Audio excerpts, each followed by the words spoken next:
That's really funny. What if like the Lyft driver was bad?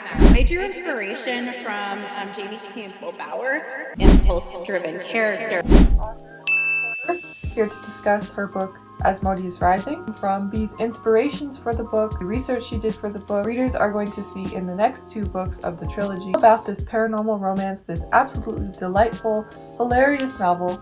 Then sit back, grab a snack, and enjoy the interview. Hello, I am Lila Berry, and today I am honored to have author Bee Porter as my guest to talk about her book Asmodeus Rising. So hi Bee, welcome. Hi, thank you so much for having me. I'm excited to be here. Thank you for being here. If you could start off by giving us a short summary of Asmodeus Rising in your own words. Yeah, absolutely. So Asmodeus Rising is about a fallen seraph. Her name is Asmodeus.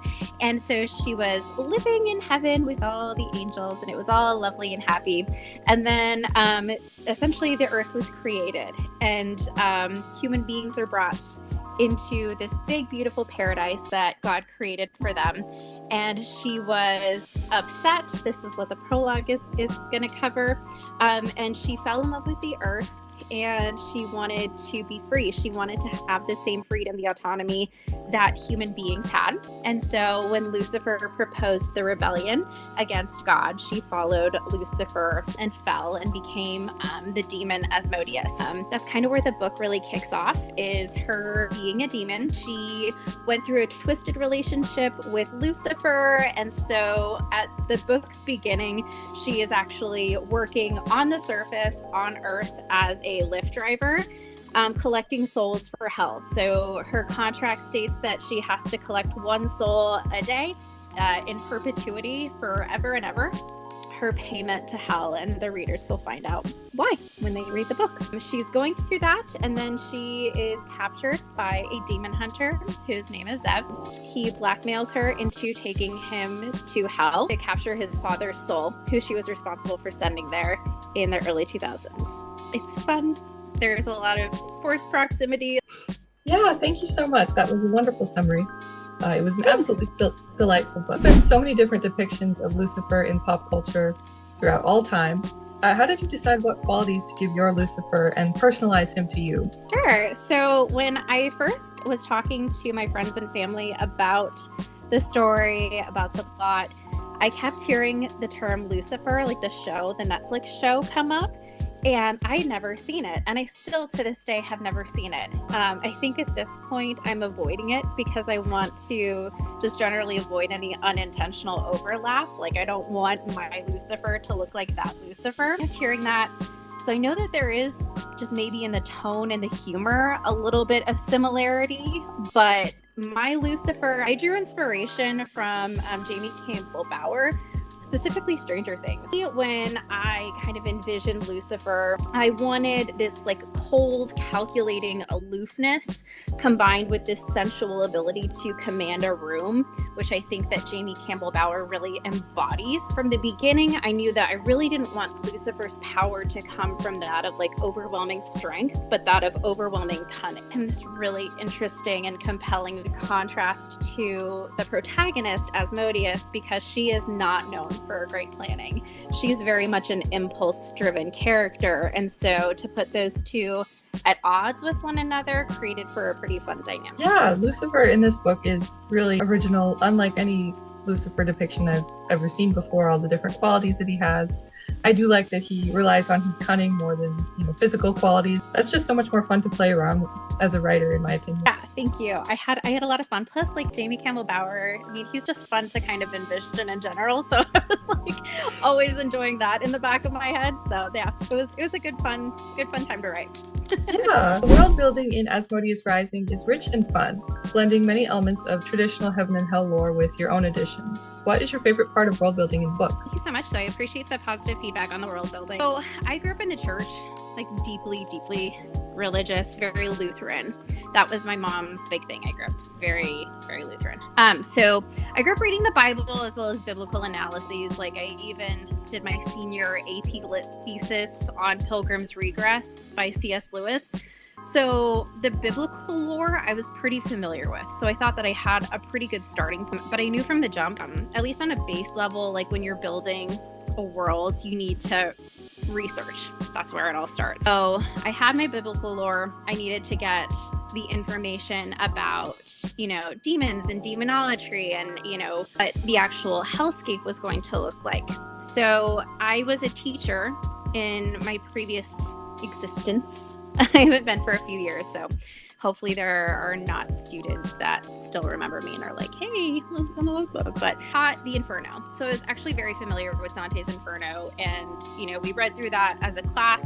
We did a deep dive analysis. It was for a Global Humanities pre-AP Comp and Lit class. I knew that. I knew I wanted the hellscape to be reminiscent of Dante's Inferno.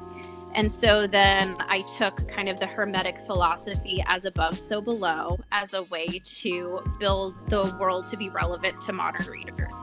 So essentially within the infernal realms, like as Earth evolved, so did hell. And so I'm going to be exploring more of the circles because you only get brief snippets in this book through Asmodeus's memories.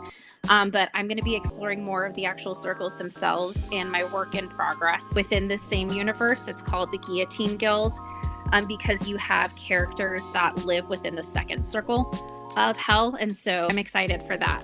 But to do my own research, because I want to give credit to these authors and the people whose work I used, obviously used the Inferno, but I used the Complete Book of Demonology by S. Connolly, the Satanic Bible by Anton LaVey, obviously, and then the Complete History of Witchcraft by Dolores E. Wren. So those were 3 books that I referenced quite heavily and I annotated and I read a lot when preparing and creating this world as well as these characters. That's how I made the world. I hear that you did so much research with like witchcraft kind of books and the Satanic Bible. That's really cool. My frame of reference for heaven and hell lore was that I grew up watching Supernatural. That's where I learned all of any lore related to the Bible. So I always tend to look at things surrounding heaven and hell and Lucifer through that lens. So yeah. Just the many different ways that people learn about heaven and hell and the stories in the Bible, it's just fascinating because there's so many different ways you can learn about it. Exactly. And I watch Supernatural. I love Supernatural. It's definitely one of my comps for this particular series since Zev was definitely based off of like Dean Winchester. There's a huge Dean Winchester vibe in Zev. Yeah, it's interesting how they took it and it's been fun to create my own spin on it. So it's cool that you have that frame of reference and a new one too. That's so cool. Who did you find were the easiest and the hardest characters to write? So I found Asmodeus the easiest to write, which I think is pretty common amongst like newer authors, which this is my first published work. I found I wrote a great deal of myself and my own trauma into her, so it was kind of only natural that her voice and her temperament were really reflective of my own.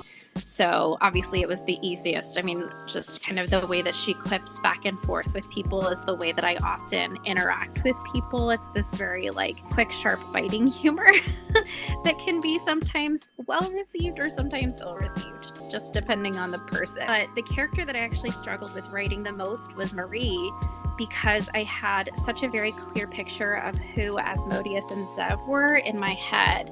I mean, like Zev, I did research, like Zev's name means wolf in Hebrew, and I loved the idea of like A to Z, like the alpha, like omega, like the beginning, the end of those two. Like there's a lot of meaning in those two characters. And so to bring Marie in when it was finally her time to enter the story, having her voice come out that was uniquely her own was difficult. So I spent a lot of time figuring out how she would interact with the other characters and how she would view the world, because I knew that Az's version of her would be flawed. I really wanted Az's version of her to be seen through Az's eyes, not indicative of what Marie sees, because I wanted it to be reflective of real life. We project ourselves onto others. And so how Az views Marie as like this kind of iceberg, this goddess of a woman, this, creative mind, this amazing spirit. Well, maybe that's not how Marie views herself. How does Marie see herself? And so I had a lot of difficulty initially figuring that. There's something inherently with all main characters or all POV characters that when they're telling you, the reader, about other characters, they're an unreliable narrator, because they're telling you how they see other characters through their eyes, through their biases. And you're not seeing how that character views themselves or how, they really are. So that's a really interesting point. Congratulations on this being your first published novel. I didn't know that. That's wonderful. Well, thank you. Yeah, this is my first attempt this go around into the world of self-publishing and authorship, and I appreciate that. Thank you. Yeah, it's such a huge accomplishment. So that's amazing. There are a lot of moving parts, layers, and plot threads strung throughout this book.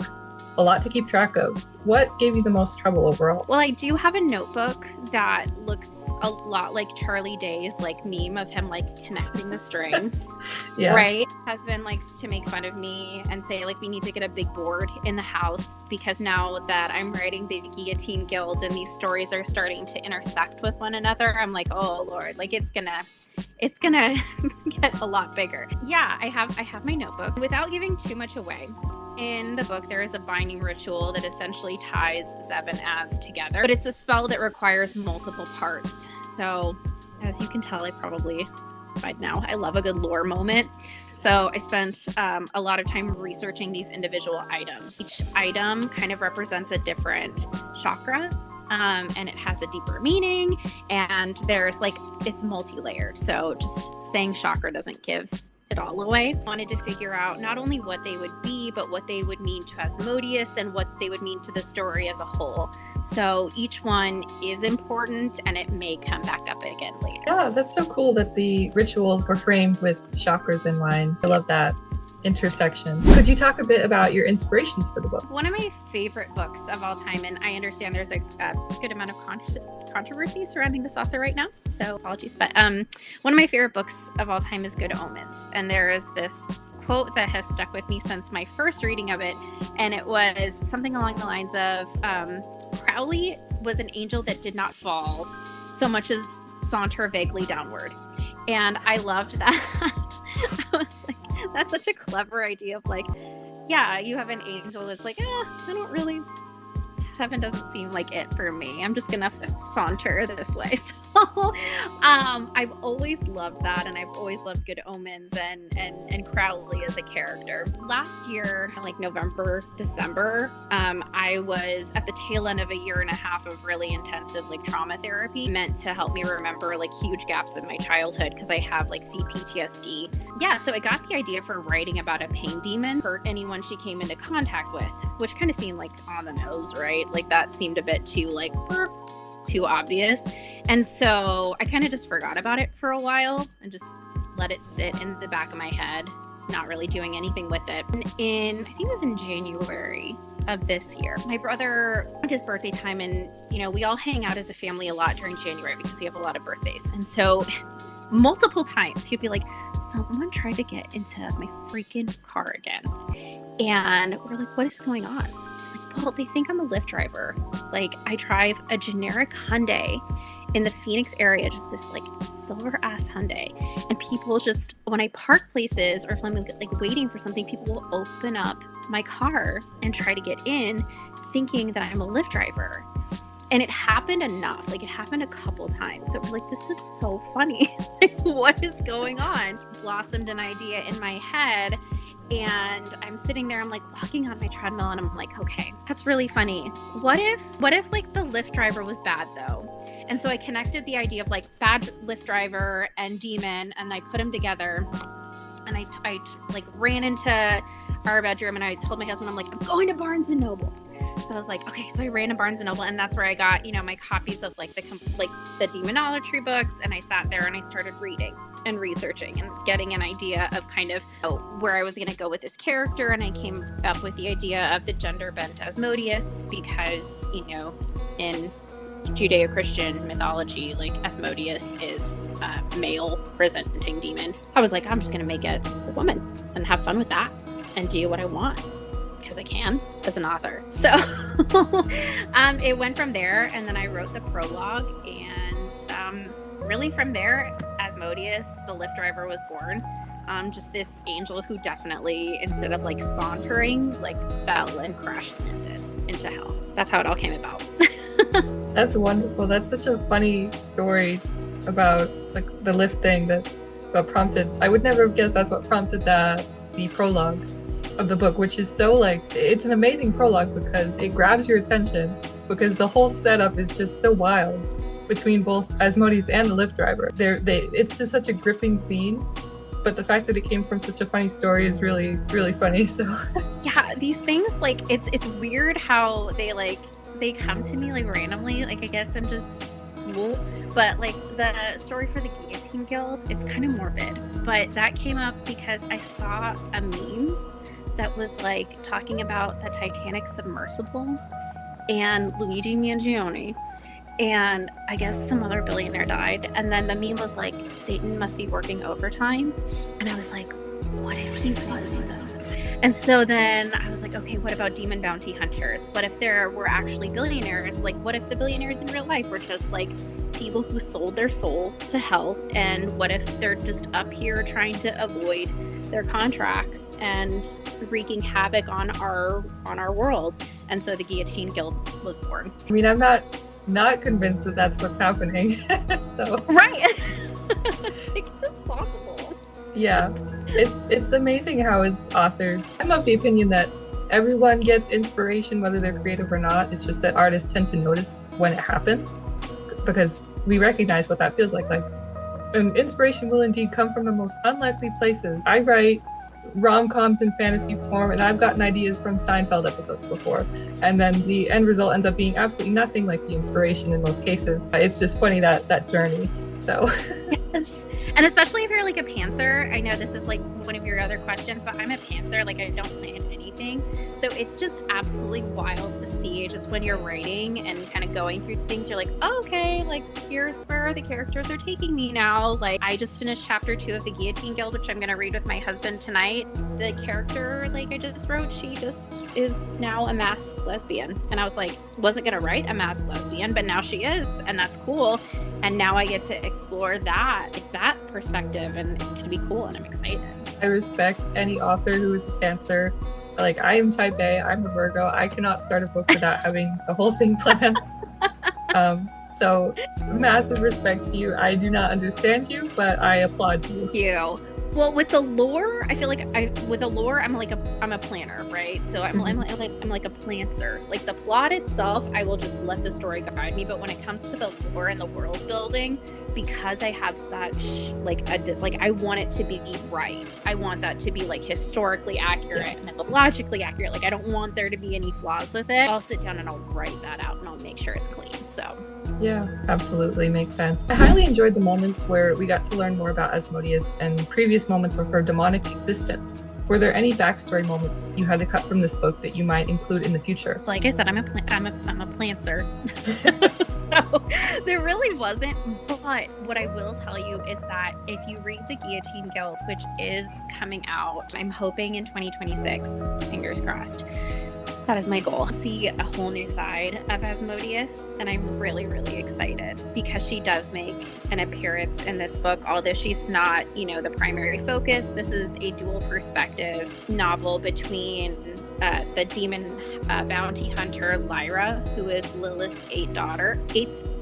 She lives on the second circle of hell. I can talk, sorry. And then Eleanor Lenny Winthrop, who is like this sociopathic rich woman. But you'll get to see Asmodeus show up, and it's gonna be a couple really good scenes.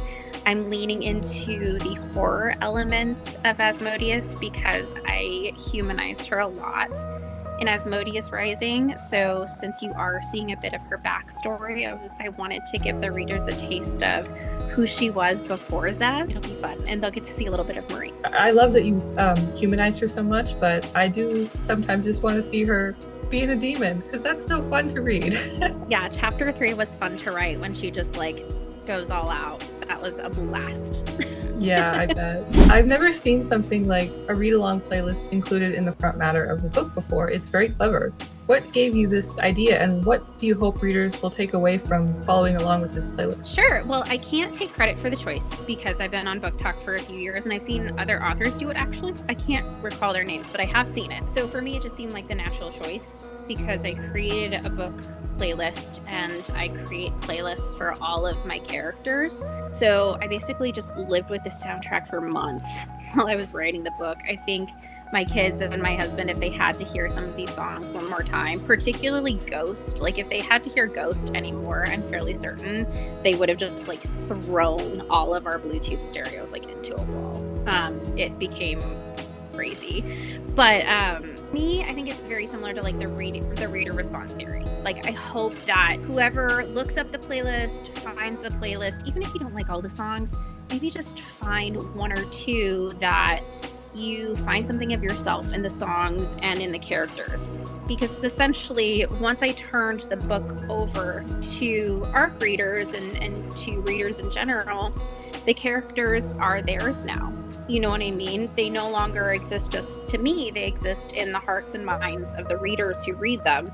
So it's up to the readers how they're going to interpret the music in these characters. And, you know, I think it would be cool for readers to add their own songs that remind them of the characters, because that's their application. They exist there too now. Yeah, absolutely. All of the art that we take in, all the media that we see, we're projecting through ourselves. Absolutely, readers will find themselves in these characters in that playlist, and we can just hope as authors that it will make the experience more meaningful for them. One thing I love to ask everyone: you've been sitting with these characters in this world for so long, but new readers are about to experience it for the first time. What scene are you most excited for them to discover? Okay, so that's a really good question, and I am not gonna lie, really excited for readers to read the smut. It's good smut. My husband and I, so we go through this thing where we read the chapters aloud every night. Well, not every night, but as I finish it, we go outside and we'll just like sit on our patio and I'll read the chapter aloud to him. The ways that I hear and listen, and I can edit my own work, but it's also, you know, fun for him because he has ADHD and dyslexia, and so for him, he loves audiobooks. And so for him to consume my work, it's just a lot easier for him if I read it out loud. And so it's become this really fun process. And so reading the smut scenes, I know it's crazy, but like with each like scene, because there's like, it happens multiple times throughout the book, and each time it got like filthier, the more laughter like my husband and I got out of it, right? Like we would like fist bump and be like, that's some good smut, right? Like pound it out. And it's sex, right? Like it's meant to be passionate and like sexy and hot, but like when it's done with someone that you care about, it's also like there's space for laughter. I'm super excited for readers to read those scenes because obviously there's enjoyment that happens there, but you also get to see Asmodeus be vulnerable in those moments after. And I think that was really healing for the character, and it was also really healing for me to just kind of write those moments of acceptance in kind of herself, in her body, in just being present in that moment. I hope that when readers read these particular scenes, they experience some form of healing as well. So I'm a romance author too, and that is also my thought, where I want the readers to really enjoy the smut, because it's usually one of my favorite scenes in the book. Yeah, it's fun. It's fun. It's absolutely fun, and it is good smut in this book. That's really lovely that you and your husband can bond in that way, that he can enjoy your books in that way. Yeah, I appreciate that. There's a lot of tension, conflict, and even hints of betrayal between the main two characters throughout the book. In the next chapter of their story, will this betrayal be a key factor? Well, I'm not going to give anything away for obvious reasons, but they're two flawed characters attempting to make decisions with limited information, right?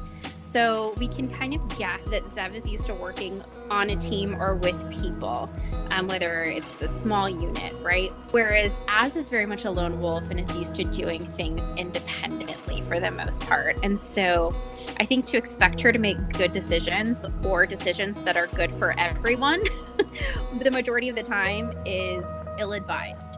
So I think that's what you should expect going in, is these are characters that are going to mess up. I am not a huge fan of a miscommunication trope. I love a character combo that can have conversations, and I think that my characters in this book really did a good job communicating. I feel like I did my best to have them have those conversations, whether they were contentious, whether they, were spicy, whether they, there was a lot of fighting involved for sure, but they were honest the whole ass time. Not a big fan of miscommunication, so I don't plan on doing that, but there definitely will be mistakes made. I'm also not a big fan of the miscommunication trope. I think there's just so much more creative ways to show conflict in a book. Have them go at it, just fight, beat. That's how, I don't know about me, I love a good fight. Please just air it out. Yeah, absolutely. And the conflict really is written so well in this book. It doesn't fall on tropes like miscommunication, which I think is a little bit overused. This book has a much more creative approach. So, following up, overall, what can readers look forward to in a continuation of Asmodeus' story? Sure. You can look forward to the remaining 2 books being a dual perspective. So with the narration being split between Asmodeus and Marie. And then by the end of the book, readers will know where Asmodeus and Marie end up. So by the end of the second book, because this is a trilogy. So by the end of the second book, you guys will know where they end up. So without spoiling too much, these are just things that are going to happen in book 2. I've listed them out. All right. There is going to be a journey overseas. There is going to be more exploration of the 9 circles, specifically the inner workings of the 9th. Male. And there is going to be an Eiffel Tower scene. Oh, wow. Just for fun. Yeah, that all sounds amazing. Just for fun. Is there anything else you'd like to add that we haven't covered here? Our campaign is still open for August. So if there are any ARC readers that watch this video and are interested in the book Asmodeus Rising, they can find me on TikTok at author B Porter or B Writes Darkly. That's also my handle on Instagram. So if you want to be an ARC reader, that is something I'm looking for, and I would genuinely appreciate and love any and all feedback, because essentially, in my opinion, it's the readers that lend credibility to indie authors like myself. I can stand on my platform and I can say, hey, I wrote a good book, but it's really the readers who go out there. I will, of course, be leaving links to your socials in the description for anyone who does want to be an ARC reader. I will be leaving a review as well. Tell the people where they can find you online and where they can find Asmodeus Rising. I do have a website. It's authorbporter.com. So you are more than welcome to find me there as well. You can pre-order Asmodeus Rising right now on Amazon, the ebook copy. And I also am going to this evening be posting on TikTok my unboxing of my proof print copies. I just got them, so I'm waiting to do that later. I'm very excited. I had an amazing artist called NZ. Her handle is NZ Graphics Official. She did just a glorious job on my cover, and I cannot thank her enough. There's no AI. It was all done by her. She's a true artist, and I'm genuinely appreciative of her. So right now, you can order Asmodeus Rising on Amazon, and I'm also going to be opening up my own TikTok shop that the proofs are in, and I can start ordering author copies so I can start selling them on TikTok. Like I said, I will be leaving all those links in the description. You are absolutely right that particularly reader ARC reviews are the backbone of indie authors, and without reviews, our books are just so greatly boosted by reviews, especially by pre-orders. A lot of people don't know how much pre-orders help. If you're going to buy an indie book, don't buy it on release day, buy a pre-order, because it will boost the sales and the rankings and just all sorts of algorithmic stuff that we can't see. So yeah, I will be leaving the ARC links in the description. Thank you so much for being here, B. This was a pleasure. Thank you. I really appreciate you having me. I'm so thankful for the opportunity to be here with you, and thank you for reading the book. It meant the world. Yeah, absolutely. So thank you to everyone who has watched this video. If you are interested in Asmodeus Rising, pre-order links, ARC links, and social media links are in the description. And we'll see you all in next Friday's video. Goodbye.